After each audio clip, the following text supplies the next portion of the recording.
Hello ਪਿਆਰੇ ਬੱਚਿਓ, perceive science channel ਤੇ ਅੱਜ ਦਾ ਟੌਪਿਕ ਹੈ ਸਾਡਾ ਅਲਿੰਗੀ ਜਨਨ ਦੀਆਂ ਕਿਸਮਾਂ ਯਾਨੀ ਮੋਡਸ ਆਫ ਏਸੈਕਸ਼ੂਅਲ ਰੀਪਰੋਡਕਸ਼ਨ। ਬੇਟਾ, ਅਲਿੰਗੀ ਜਨਨ ਬੜੇ ਹੀ ਸਧਾਰਨ ਤੇ ਸਿੰਪਲ ਛੋਟੇ ਜੀਵਾਂ ਦੇ ਵਿੱਚ ਪਾਇਆ ਜਾਂਦਾ ਹੈ।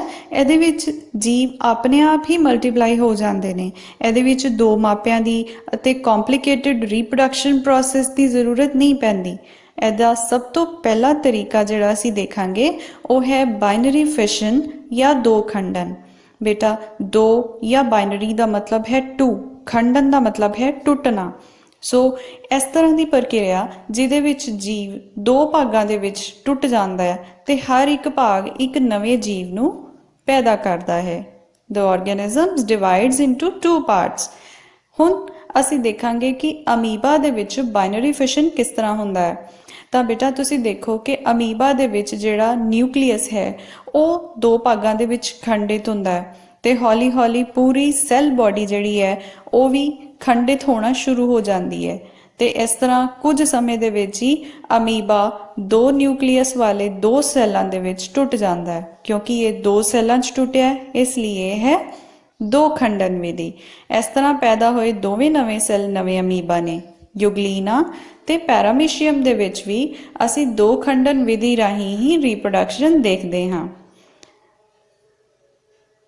ਬੇਟਾ, ਏਸੈਕਸ਼ੂਅਲ ਰੀਪਰੋਡਕਸ਼ਨ ਦਾ ਦੂਸਰਾ ਤਰੀਕਾ ਹੈ ਖੰਡਨ ਜਾਂ ਫ੍ਰੈਗਮੈਂਟੇਸ਼ਨ, ਮਤਲਬ ਛੋਟੇ ਟੁਕੜਿਆਂ ਵਿੱਚ ਟੁੱਟਣਾ।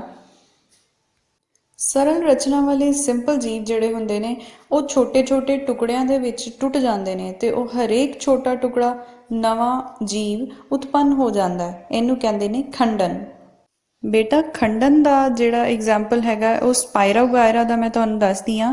ਸਪਾਇਰੋਗਾਇਰਾ ਦੇ ਧਾਗਿਆਂ ਵਰਗੀਆਂ ਜਿਹੜੇ ਸਟਰਕਚਰਸ ਹੁੰਦੇ ਨੇ ਇਹ ਮੈਚਿਓਰ ਹੋਣ ਤੇ ਟੁੱਟ ਜਾਂਦੇ ਨੇ ਤੇ ਟੁੱਟੇ ਹੋਏ ਦੋਵੇਂ ਹਿੱਸੇ ਜਾਂ ਦੋ ਤੋਂ ਜ਼ਿਆਦਾ ਹਿੱਸੇ ਜਿਹੜੇ ਨੇ ਉਹ ਆਪਣੇ ਆਪ ਦੇ ਵਿੱਚ ਇੱਕ ਪੂਰਨ ਮੈਚਿਓਰ ਸਪਾਇਰੋਗਾਇਰਾ ਹੁੰਦੇ ਨੇ।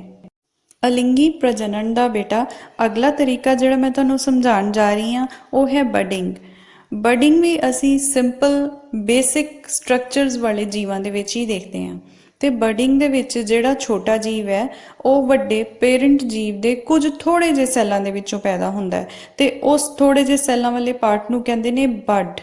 ਠੀਕ ਹੈ, ਐਗਜ਼ਾਮਪਲ ਇਹਦੀ ਹੁਣ ਅਸੀਂ ਦੇਖਦੇ ਹਾਂ। ਬੇਟਾ, ਹਾਈਡਰਾ ਨੂੰ ਬਡਿੰਗ ਦੀ ਸਭ ਤੋਂ ਕਾਮਨ ਐਗਜ਼ਾਮਪਲ ਦੇ ਤੌਰ ਤੇ ਵਰਤਿਆ ਜਾਂਦਾ ਹੈ, ਪਰ ਹਾਈਡਰਾ 'ਚ ਬਡਿੰਗ ਸਮਝਾਉਣ ਤੋਂ ਪਹਿਲਾਂ ਮੈਂ ਤੁਹਾਨੂੰ ਹਾਈਡਰਾ ਦਾ ਨਾਮ ਕਿੱਥੋਂ ਆਇਆ ਉਹਦੀ ਕਹਾਣੀ ਸੁਣਾਉਂਦੀ ਹਾਂ। ਬੇਟਾ, ਗ੍ਰੀਕ ਮਾਈਥੋਲੋਜੀ ਦੇ ਵਿੱਚ ਹਾਈਡਰਾ ਨਾਂ ਦਾ ਇੱਕ ਮੌਨਸਟਰ ਮੌਜੂਦ ਹੈ ਜਿਹੜੀ ਕਿ ਬੋਡੀ ਜਿਹੜੀ ਹੈ ਉਹ ਸੱਪ ਵਰਗੀ ਹੈ ਤੇ ਉਹਦੇ ਬੜੇ ਸਾਰੇ ਸਿਰ ਨੇ। ਤੇ ਹੁਣ ਹਾਈਡਰਾ ਦੇ ਉੱਪਰ ਵਾਲੇ ਟੈਂਟੀਕਲਸ ਉਹਨਾਂ ਸਿਰਾਂ ਵਾਂਗ ਨੇ ਤੇ ਉਹਦੀ ਬੋਡੀ ਸੱਪ ਵਰਗੀ ਹੈ, ਇਸ ਲਈ ਇਹਨੂੰ ਹਾਈਡਰਾ ਕਹਿੰਦੇ ਨੇ।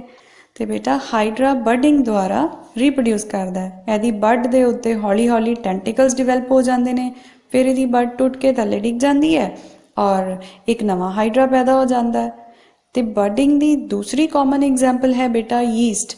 ਯੀਸਟ ਦੇ ਸੈੱਲ ਦੇ ਮਾਈਕਰੋਸਕੋਪਿਕ ਤੁਸੀਂ ਚਿੱਤਰ ਵੇਖ ਸਕਦੇ ਹੋ, ਇਹਦੇ ਵਿੱਚ ਛੋਟੇ ਛੋਟੇ ਬਡ ਬਣੇ ਹੋਏ ਨੇ।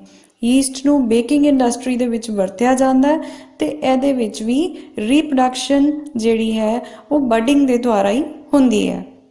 ਬੇਟਾ, ਅਲਿੰਗੀ ਪ੍ਰਜਨਨ ਦੀ ਇੱਕ ਹੋਰ ਵਿਧੀ ਹੈ ਬੀਜਾਣੂ ਬਣਨਾ ਜਾਂ ਸਪੋਰ ਫਾਰਮੇਸ਼ਨ। ਇਹ ਉਹਨਾਂ ਪੌਦਿਆਂ ਦੇ ਵਿੱਚ ਪਾਈ ਜਾਂਦੀ ਹੈ ਜਿਨ੍ਹਾਂ ਦੇ ਫੁੱਲ ਜਾਂ ਫਲ ਨਹੀਂ ਹੁੰਦੇ। ਇਸ ਵਿਧੀ ਦੇ ਵਿੱਚ ਉੱਲੀਆਂ ਜਿਹੜੀਆਂ ਨੇ ਉਹ ਬੀਜਾਂ ਵਰਗੇ ਕੁਝ ਸਟਰਕਚਰਸ ਪੈਦਾ ਕਰਦੀਆਂ ਨੇ ਜਿਨ੍ਹਾਂ ਨੂੰ ਬੀਜਾਣੂ ਕਹਿੰਦੇ ਨੇ। ਇਹਨਾਂ ਬੀਜਾਣੂਆਂ ਤੋਂ ਨਵੇਂ ਪੌਦੇ ਜਾਂ ਉੱਲੀਆਂ ਜਿਹੜੇ ਨੇ ਉਹ ਬਣ ਜਾਂਦੇ ਨੇ। ਬ੍ਰੈਡ ਦਾ ਪ੍ਰਯੋਗ ਬੇਟਾ ਆਪਾਂ ਘਰ ਵਿੱਚ ਆਮ ਹੀ ਕਰਦੇ ਹਾਂ ਤੇ ਤੁਹਾਨੂੰ ਸਾਰਿਆਂ ਨੂੰ ਪਤਾ ਹੈ ਕਿ ਜੇ ਬ੍ਰੈਡ 3-4 ਦਿਨ ਤੱਕ ਪਈ ਰਵੇ ਔਰ ਉਹਨੂੰ ਪ੍ਰਯੋਗ ਨਾ ਕੀਤਾ ਜਾਏ, ਨੰਗੀ ਰਹੇ, ਥੋੜ੍ਹੀ ਸਿੱਲੀ ਹੈ ਤਾਂ ਉਹਦੇ ਉੱਤੇ ਉੱਲੀ ਲੱਗ ਜਾਂਦੀ ਹੈ। ਉੱਤੇ ਬਲੈਕ ਜਾਂ ਗ੍ਰੀਨ ਕਲਰ ਦੇ ਧੱਬੇ ਨਜ਼ਰ ਆਉਣੇ ਸ਼ੁਰੂ ਹੋ ਜਾਂਦੇ ਨੇ। ਇਹ ਉੱਲੀ ਹੁੰਦੀ ਹੈ ਰਾਈਜ਼ੋਪਸ। ਰਾਈਜ਼ੋਪਸ ਬ੍ਰੈਡ ਦੇ ਉੱਤੇ ਵੱਧਦੀ ਅਗਰ ਉਹਨੂੰ ਹੋਰ ਦਿਨ ਰੱਖ ਲਿਆ ਜਾਵੇ ਤਾਂ ਪੂਰੇ ਬ੍ਰੈਡ ਦੇ ਪੀਸ ਨੂੰ ਰਾਈਜ਼ੋਪਸ ਨਾਲ ਭਰਿਆ ਵੇਖਿਆ ਜਾ ਸਕਦਾ। ਇਹ ਉੱਲੀਆਂ ਜਿਹੜੀਆਂ ਨੇ ਬੇਟਾ ਇਹ ਸਪੋਰਸ ਤੋਂ ਫੈਲਦੀਆਂ ਨੇ। ਅਸੀਂ ਇੱਕ ਵਾਰੀ ਇਸ ਉੱਲੀ ਰਾਈਜ਼ੋਪਸ ਦੀ ਡਿਟੇਲਡ ਡਾਇਗਰਾਮ ਵੇਖਦੇ ਹਾਂ। ਇਹਦੇ ਵਿੱਚ ਅਸੀਂ ਦੇਖ ਸਕਦੇ ਹਾਂ ਕਿ ਕੁਝ ਸਟੈਮਸ ਵਰਗੇ ਬਣਤਰਾਂ ਨੇ ਜਿਨ੍ਹਾਂ ਨੂੰ ਹਾਈਫੀ ਕਹਿੰਦੇ ਨੇ। ਹਾਈਫੀ ਦੇ ਉੱਤੇ ਕੁਝ ਵੱਡੇ ਗੋਲਾਕਾਰ ਸਟਰਕਚਰ ਨੇ ਸਪੋਰੈਂਜੀਅਮ।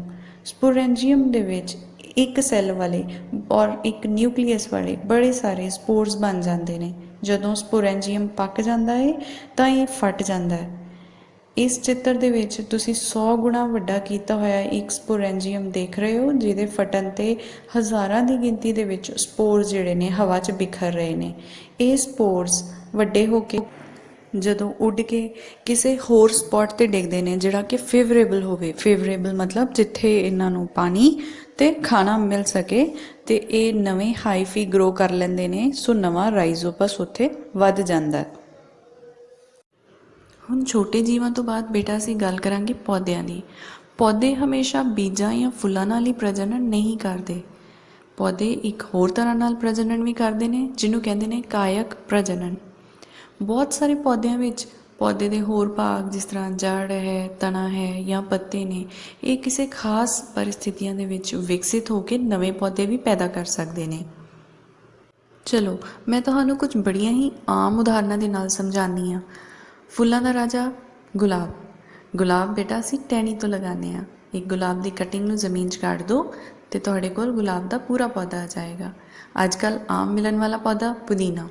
ਪੁਦੀਨਾ ਵੀ ਟਹਿਣੀ ਨੂੰ ਜ਼ਮੀਨ ਦੇ ਵਿੱਚ ਗੱਡਣ ਨਾਲ ਔਰ ਉਹਨੂੰ ਸਹੀ ਤਰ੍ਹਾਂ ਨਾਲ ਪੋਸ਼ਣ ਅਤੇ ਪਾਣੀ ਦੇਣ ਨਾਲ ਚੰਗੀ ਤਰ੍ਹਾਂ ਨਾਲ ਇੱਕ ਪੂਰੇ ਪੌਦੇ ਦੇ ਵਿੱਚ ਵਿਕਸਿਤ ਹੋ ਜਾਂਦਾ ਹੈ। ਇਸ ਤੋਂ ਇਲਾਵਾ ਬੇਟਾ ਘਰਾਂ ਦੇ ਵਿੱਚ ਆਮ ਲਗਾਇਆ ਜਾਂਦਾ ਹੈ ਮਨੀ ਪਲਾਂਟ। ਉਹਨੂੰ ਚਾਹੇ ਤੁਸੀਂ ਪਾਣੀ ਦੇ ਵਿੱਚ ਲਗਾ ਦਿਓ, ਚਾਹੇ ਮਿੱਟੀ ਦੇ ਵਿੱਚ ਲਗਾ ਦਿਓ। ਇਸ ਵਾਸਤੇ ਤੁਹਾਨੂੰ ਲੋੜ ਹੁੰਦੀ ਹੈ ਸਿਰਫ ਉਹਦੀ ਇੱਕ ਸਟੈਮ ਦੀ। ਮਨੀ ਪਲਾਂਟ ਦਾ ਇੱਕ ਤਣਾ ਜ਼ਮੀਨ ਜਾਂ ਪਾਣੀ 'ਚ ਲਗਾਉਣ ਨਾਲ ਉਹ ਇੱਕ ਨਵੇਂ ਪੌਦੇ 'ਚ ਵਿਕਸਿਤ ਹੋ ਜਾਂਦਾ ਹੈ। ਆਲੂ ਦੇ ਪੌਦੇ ਦੀ ਗੱਲ ਕਰਦੇ ਹਾਂ ਤਾਂ ਆਲੂ ਜਿਹੜਾ ਹੈਗਾ ਉਹ ਇੱਕ ਸਟੈਮ ਹੈ ਔਰ ਉਹਦੇ ਉੱਪਰ ਛੋਟੇ ਛੋਟੇ ਨਿਸ਼ਾਨ ਮੌਜੂਦ ਹੁੰਦੇ ਨੇ, ਜਿਹਨੂੰ ਅੱਖਾਂ ਜਾਂ ਬਡਸ ਕਹਿੰਦੇ ਨੇ। ਆਲੂ ਦਾ ਪੌਦਾ ਇਹਨਾਂ ਬਡਸ ਤੋਂ ਈਜ਼ੀਲੀ ਲਗਾਇਆ ਜਾ ਸਕਦਾ ਹੈ। ਇਹਦੇ ਵਾਸਤੇ ਮੈਂ ਤੁਹਾਨੂੰ ਇੱਕ ਛੋਟੀ ਜਿਹੀ ਕਿਰਿਆ ਦੱਸਦੀ ਹਾਂ, ਤੁਸੀਂ ਵੀ ਕਰਨਾ।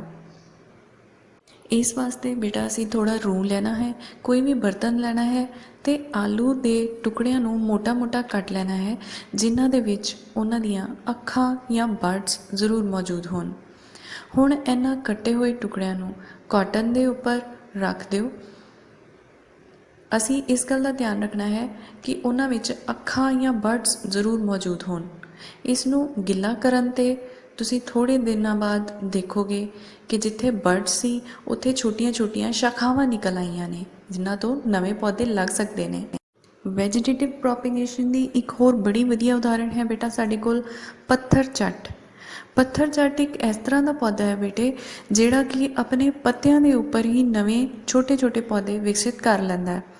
ਤੁਸੀਂ ਇਹ ਦੇਖ ਸਕਦੇ ਹੋ ਕਿ ਕਿੰਨੇ ਛੋਟੇ ਛੋਟੇ ਪੌਦੇ ਬਿਲਕੁਲ ਪੱਤਿਆਂ ਦੇ ਮਾਰਜਿਨ ਦੇ ਉੱਪਰ ਵਿਕਸਿਤ ਹੋ ਚੁੱਕੇ ਨੇ, ਅਤੇ ਥੋੜ੍ਹੇ ਜਿਹੇ ਵੱਡੇ ਅਤੇ ਆਪਣੇ ਆਪ ਨੂੰ ਸਰਵਾਈਵ ਕਰਾ ਸਕਣ ਦੇ ਕਾਬਿਲ ਹੋਣ 'ਤੇ ਇਹ ਛੋਟੇ ਪੌਦੇ ਜ਼ਮੀਨ 'ਤੇ ਡਿੱਗ ਜਾਂਦੇ ਨੇ ਅਤੇ ਫਿਰ ਇਹਨਾਂ ਤੋਂ ਹੀ ਇੱਕ ਪੂਰਾ ਬ੍ਰਾਇਫਿਲਮ ਜਾਂ ਪੱਥਰ ਚੱਟ ਦਾ ਪੌਦਾ ਵਿਕਸਿਤ ਹੋ ਜਾਂਦਾ ਹੈ।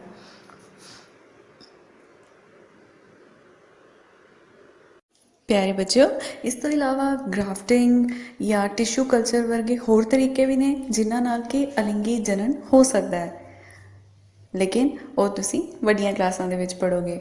ਫਿਲਹਾਲ ਮੈਨੂੰ ਆਸ ਹੈ ਕਿ ਇਹਨਾਂ ਟੌਪਿਕ ਤੁਹਾਨੂੰ ਬਹੁਤ ਚੰਗੀ ਤਰ੍ਹਾਂ ਸਮਝ ਆਇਆ ਹੋਵੇਗਾ। Thank you.